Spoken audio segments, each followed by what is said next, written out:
แม่ห้างลูกสามฝากติดตามผลงานเพลงใหม่แนเดอร์จ้าทางช่องไม้คิมมานี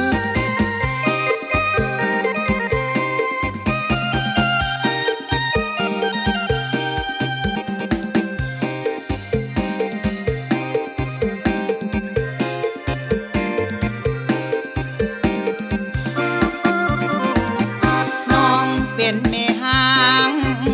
กะสร้างอายกะบ่ตีลูกสามลูกสี่ไอ้นี้สิซอยดูแลเรื่องผัวน้องป่าไอ้นี่นะสิซอยแบ่งเบาเรียกหนักหรือว่างานเบาไอ้สิเอาซอยได้ทุกอย่าง ไปว่าบ่ดีก็แล้วแต่เขาสิว่าลูกสามนี้นะของน้องน่าฮักแท้นะถึงผัวน้องฟ้าบุญวาสนาของเขาบ่มีไอ้ขอเป็นพ่อที่ดีบ่ว่าตีน้องนั้นบ่มอง มีห้ามลูกสามไอ้นี่อาสาเลี้ยงให้เสื้อเธอสามไว้ให้อายทำตามหน้าที่ลูกใหญ่ขึ้นมาเขาสิว่าลูกบ่มีพ่อสงสารลูกแน่เธอน้องดีคำขอของสายจนจน น้องเป็นแม่ห้างบ่ห่างคือโลกกะทอกะยาแล้วน้องไอ้ขอ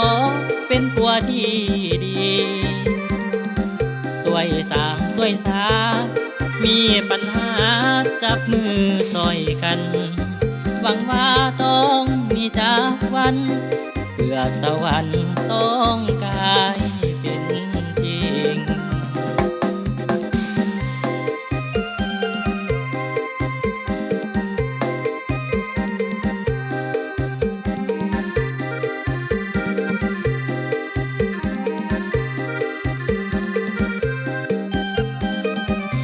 มีห้างลูกสา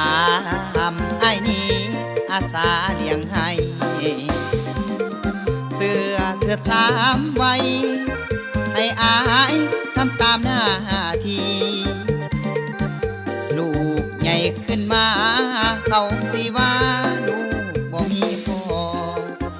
สงสารลูกแน่เธอน้องมีคำขอของสายจนจน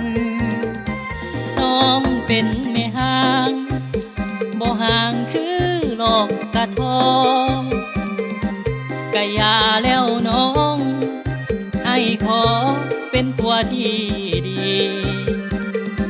สวยสางสวยสามีปัญหาจับมือซอยกันหวังว่าต้องมีจากวันเพื่อสวรรค์ต้อง